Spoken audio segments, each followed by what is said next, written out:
இடம்பொருள் நேயர்களுக்கு வணக்கம். ஸோ இன்றைக்கி வந்து பார்த்திங்க அப்படின்னா இப்போ மகாநதி சீரியலில் இப்போ நமக்கு ஒரு புது விதமான ஒரு ட்விஸ்ட் ஒன்று இருக்க போகிறது நல்லா தெளிவாகவே தெரியுது. என்னென்னு வந்து பார்த்திங்கன்னா, இந்த ஜேம்ஸ் அப்படிங்கிறவர் விஜயோடைய அப்பாவுடைய ஃப்ரெண்டு. அவர் தனியாக கம்பெனி வச்சுருக்காரு. அந்த கம்பெனியில் ஒரு 150 பேர் வேலை பார்க்குறாங்க. 150 பேர் துணி தைக்கிறதுக்கான ஆர்டர் தான் கங்கா கிட்டே கொடுத்துருக்காங்க.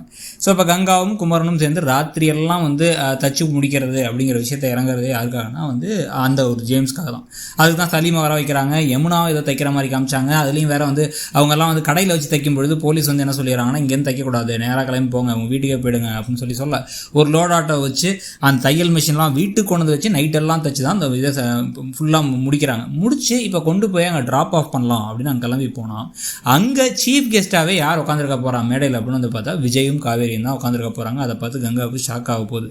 நம்ம தங்கச்சி இவ்வளோ தூரம் வந்துட்டாங்கிறத விட நம்ம தங்கச்சி இப்படி நம்மளை கைவிட்டுட்டு போய் இங்கே உட்காந்துருக்காங்கிற பொறாமை, கோபம், ஆத்திரம் எல்லாம் சேர்ந்து ஒரு இதில் இவங்க பற்றி இவங்களுக்கே இருக்க அந்த கழிவிறக்கம் பிட்டிக்கு வாங்கலாம், அவங்களுக்கே நம்ம விட்டு காசு இல்லையே அப்படிங்கிறதும் சேர்த்து ப்ளஸ் 33 லட்ச ரூபா பணத்தை 15 லட்சத்தை இது கொடுத்தாச்சு ஆப்ரேஷன் செலவுக்காக.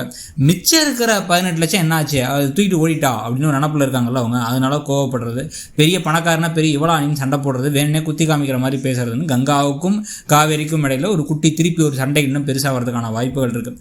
இந்த சமயத்தாக குமரன் உண்மையை சொல்லுவாரானா சொல்ல போகிறதில்ல.